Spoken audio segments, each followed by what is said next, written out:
Hello, everyone, and welcome to another Books with Becca. I am going to be talking about 3 graphic novels today that would be good for younger readers. And the first one that I'm going to be talking about is Sticky Burr, Adventures in Burrwood Forest by John Lechner. I thought that this was simply adorable and very cute. It is formatted very cleverly. I liked how, well, first, I'm a sucker for anything with maps in it. Big fan. But I liked how it began with a definitions of burr and sticky. And I also liked how the author incorporated these diary entries. They feel almost like field journal entries on characters and what's going on. So, for example, this one describes the character Scurvy Burr. This one describes insects that Burr has known. So cute. And this one describes the maze tree, which is this really clever idea. It's very clear that this author is a big fan of nature, and that really shines through. I think when I was reading this, I thought, hey, this would be a really cute book to read after building some fairy houses, because it has kind of a Borrowers or Secret World of Ariete vibe. But you wouldn't think it, but this also has a really cute message that is definitely applicable to the kids' day-to-day lives. So the thing about Sticky Burr is he's not like other Burrs. He likes art and music, and he doesn't really like doing prickly things like sticking to dogs or people's feet. He's very much his own unique Burr. And the other Burrs, especially Scurvy Burr, make fun of him for that, saying, he's not like us. Why can't you do prickly things like the rest of us Burrs? But luckily another Burr stands up for Sticky, telling others to stop picking on him. And so the very last sentence of the book is, Mossy Burr says stars are like Burrs, and I think she's right. Each of us tries to shine out in the darkness and be seen, and every once in a while we are.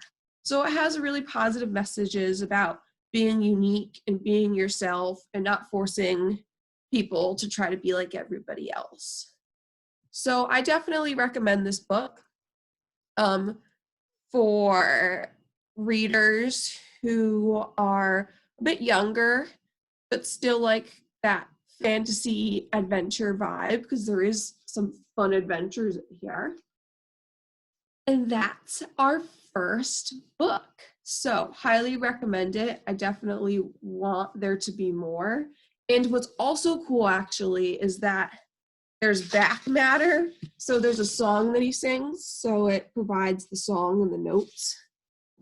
And it also has a little newspaper at the very end that features the events as news articles, but the events of the book, which is very cool. So there's definitely lots of formatting in this that is really conducive to learning and reading, and it's just really fun. All right, so the next one is called Sleepless Night. It's by James Sturm, Andrew Arnold, Alexis Frederick-Frost. The authors of Adventures in Cartooning. So this is another one that's really good for younger readers. As you can see, the emphasis is placed on words, so it's really easy for the reader to pick up on what kind of emotion or vibe the story is going for. It's got a really cute plot. It's about this knight who who wants to go camping with his trusty steed. So he leaves his castle, but he packs a little bit too much on the top of his steed, as you can see. So he ends up setting up camp not very far from where they started. So you think that they were really far. He thinks he's really far away, but you can tell that he's right here and the castle's right there. So when they finally set up camp, he realizes that he can't find his favorite teddy bear anywhere. So a friendly bunny helps the knight try to find his teddy bear, but unfortunately, due to a misunderstanding, the bunny thought that the knight was looking for a real bear. So as you can imagine, lots of interesting events occur.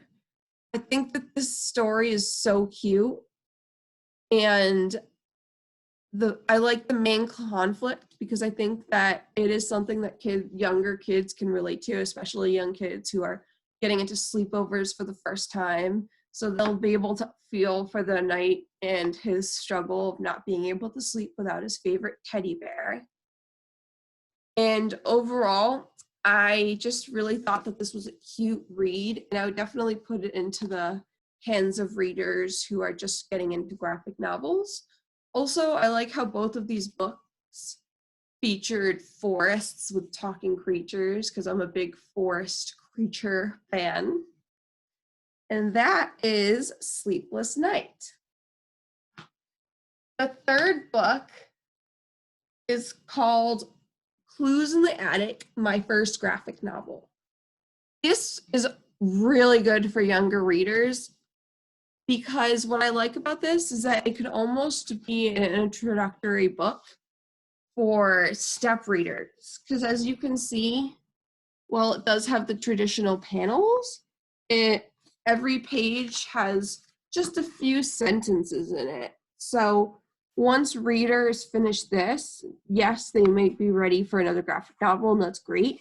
But this could also be a launching pad for them into step readers, which would launch them into chapter books, which could also launch them into more complex graphic novels. So it's definitely really cool. What I really was impressed by was the front and back matter to this. So on the very beginning, it says how to read a graphic novel. So how to follow the panels, what directions to go in, to remember the sound and action words in the picture are important. Then in the back, which I thought was very cool, is that it had a glossary about words that were mentioned that children might not know. But it also had discussion questions and writing prompts. So that was so cool. What this one is about is there's a young boy and his older sister, and it seems like the older sister is watching the boy for the night, babysitting, and the boy hears something strange in the attic, and it's got him all freaked out. So he's trying to explore what the deal is with the sounds coming from the attic without letting his sister know what he's up to. So I think that this is a very cute educational book that is perfect for younger readers. And that is the last book. Thank you for watching Books with Becca, and I hope you enjoyed it. Bye, and have a great day.